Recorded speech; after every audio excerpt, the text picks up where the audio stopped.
নমস্কার বন্ধুরা, আমি প্রিয়াঙ্কা গুঞ্জাস মাম চ্যানেলের আরেকটি নতুন পর্বে সবাইকে স্বাগত জানাই। আশা করি সবাই ভালো আছেন, সুস্থ আছেন। আমরাও ভালো আছি। বন্ধুরা দেখুন, ঘরের লুকটা কিন্তু চেঞ্জ করে ফেলেছি। মামুনির বাবা আমি দুজনে মিলেই কিন্তু করেছি, কারণ একার পক্ষে তো সম্ভব না সব কিছু নাড়াচাড়া করা আর কি। তো কিভাবে আগে ছিল খাটটা বুঝতে পারছেন আপনারা? খাটটা এখন যেভাবে আছে তার ঠিক উল্টো দিকে ছিল খাটের সামনের দিকটা, আর সোফাটা ছিল এই পিছন দিকটাতে। তারপরে ওয়ার্ডরোবটা ছিল এই পাশের কর্নারে, আর ড্রেসিং টেবিলটা ছিল খাট আর ওয়ার্ডরোবের মাঝামাঝি আর কি জায়গায়, মানে এই সাইডটাতে। এখন কিন্তু এভাবে করেছি, এই যে দরজা দিয়ে ঢুকেই কিন্তু এই যে ড্রেসিং টেবিলটা এখনো অনেক কিছু গুছানো হয়নি।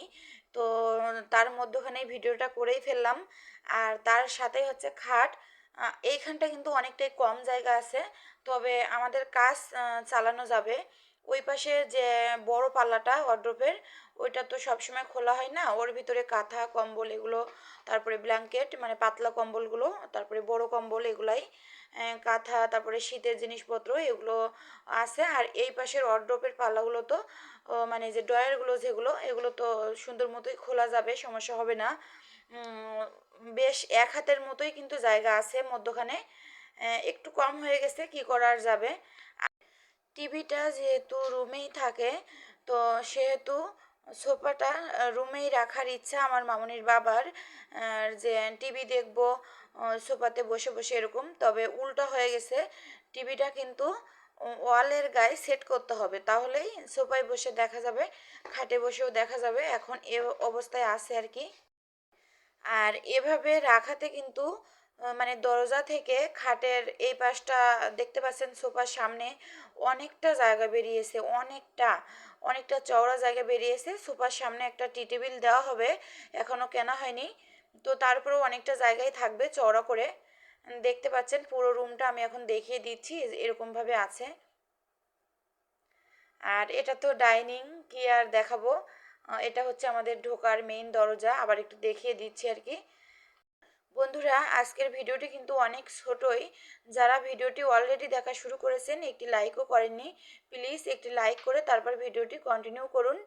আর এই যে এখানে এলোমেলো আছে সব কিছু, ডাইনিংয়ের জিনিসপত্রগুলো সব গুছাতে হবে। এর ভিতরে রান্নাবান্নাও চলছে, তো তার ফাঁকে ফাঁকেই গুছাবো। আর আজকে রান্নাবান্নার ভিডিও আমি শেয়ার করছি না, একদম ফিরে এলাম রান্নার পরে। তো গত দিনের তরকারি ছিল মাছের তরকারি, কলার তরকারি, এই যে কলা দিয়ে মাছ, রুই মাছের ছিল, তো সেটা গরম করলাম। আর আজকে শুধু মুরগির মাংসই রান্না করেছি, অন্য কোনো তরকারি রান্না করিনি। এগুলো আগের দিনের তরকারি ছিল একটু বেশি, তাই গরম করেছি। একটা নিরামিষ তরকারি ছিল মুগ ডাল দিয়ে সবজি দিয়ে, তো সেটাও গরম করেছি। আর আজকে কিন্তু আপনারা হেডলাইন দেখেই বুঝতে পারছেন মামুনির বাবা নাস্তা বানিয়েছে। আর কি নাস্তা বানিয়েছে জানেন? ডিম ভাজি। উম, হয়তো এটা হাস্যকর, তবে এটাই হচ্ছে। এই যে দেখুন, 3টা পিরিজে করে ডিমগুলো পেঁয়াজ মরিচের সাথে মাখিয়ে নিয়েছে, এখন ভাজা করবে। তো আমাকেই বলছিল, তারপরে মামুনি আর মামুনির বাবা দুজনে গিয়েছে, যে বলছে আজকে আমিই বানিয়ে দিচ্ছি নাস্তা। মামুনির বাবার খুবই পছন্দ ডিম ভাজি, আমারও পছন্দ, তবে ওদের মতো অতটাও না। তো তিনজনেরই পছন্দ ডিম ভাজা। তো এজন্য সন্ধ্যার নাস্তায় ডিম ভাজা করা হলো। নুডলস রান্না করতে চেয়েছিলাম, তো মামুনির বাবা বললো যে না, সবার জন্য এক একটা করে ডিম ভাজা আমিই করে দিচ্ছি। বন্ধুরা ডিমটা ভাজতে থাকুক, মামুনির বাবাই ভাজছে, তো ভাজতে থাকুক। আপনাদের প্রতিদিনের মতো মনে করিয়ে দিই, যারা আমার চ্যানেলটি সাবস্ক্রাইব করেছেন তাদের অসংখ্য অসংখ্য ধন্যবাদ। যারা এখনও করেননি, প্লিজ আমার চ্যানেলটি সাবস্ক্রাইব করে আমার পাশে থাকবেন। যারা প্রতিদিন আমার ভিডিও দেখছেন, সুন্দর সুন্দর কমেন্ট করছেন, লাইক করছেন, তাদেরকে অসংখ্য অসংখ্য ধন্যবাদ।